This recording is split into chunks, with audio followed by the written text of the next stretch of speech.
अस्सलाम वालेकुम। तो इसी चैप्टर का जो है वो तीसरा टॉपिक है। तो इसका नाम है डिस्टर्बेंसेस इन सेलिवेशन। ठीक है। तो डिस्टर्बेंसेस सेलिवेशन में किस तरह से है, इसके दो मतलब मेनली जो है वो टॉपिक्स ज़ेरोस्टोमिया और थी टायलिज्म। ठीक है। ज़ेरोस्टोमिया का हम डिस्कस करते हैं। ज़ेरोस्टोमिया है क्या चीज़?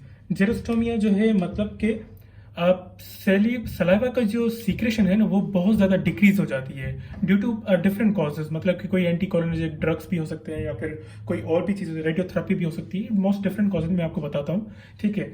तो इनकी वजह से अगर किसी भी फैक्टर की वजह से अगर सलाइवा की सीक्रेशन कम हो जाती है, या साइकोलॉजिकल भी हो सकता है या फिर किसी और भी चीज़ की वजह से, ठीक है, तो अगर सलाइवा की सीक्रेशन कम हो जाए तो जाहिर सी बात है माउथ की जो है वो ड्राइनेस हो जाएगी।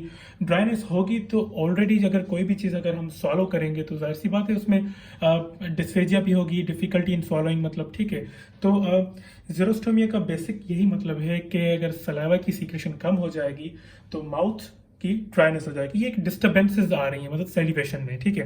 अब इसके हम कॉजेज की बात करते हैं। इसके कॉजेज बहुत सारे हैं, जैसे कि डायबिटिस मेलाइटिस भी हो सकता है, रीनल फेलियर भी हो सकता है। ठीक है। इसके अलावा जो है साइकेट्रिक जो है वो डिस्टर्बेंसेस भी हो सकती हैं।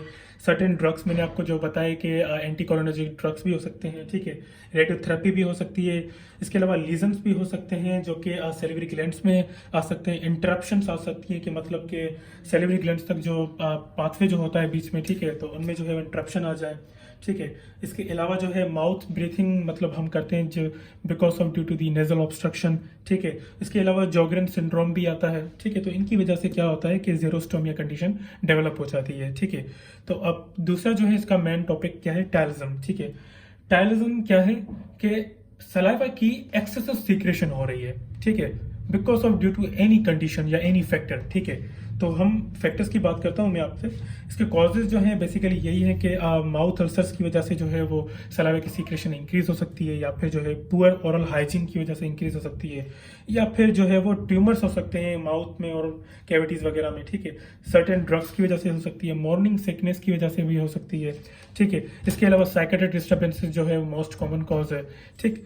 तो इसका ये जो है डिस्टर्बेंसेस और सेलिब्रेशन का मतलब सिर्फ इतना ही है कि आप सिर्फ इतना याद रखें कि ज़ेरोस्टोमिया और टायलिज्म बेसिकली है क्या चीज़। ठीक है। आपसे पेपर में ज़्यादा नहीं पूछेंगे, सिर्फ इसके कॉजेज और इसकी जो है वो डेफिनेशंस वगैरह पूछेंगे, जो कि ऑलरेडी बुक में जो है आपसे लिखे हुए हैं। तो मैं आपको जो है शॉर्ट करके जो आपको बताया हुआ है कि ज़ेरोस्टोमिया का सिर्फ इतना मतलब है कि decrease secretion of the saliva. ठीक है। उसके कॉजेज जो भी हैं मैंने आपको बताए हैं, और टायलिज्म का जो है मतलब है increase secretion of the saliva, और उसके कॉजेज मैंने आपको बता दिए। अगर यहाँ तक आपको कोई भी चीज़ समझ में ना आई हो तो आप मुझसे कमेंट से पूछ सकते हैं। Thank you so much.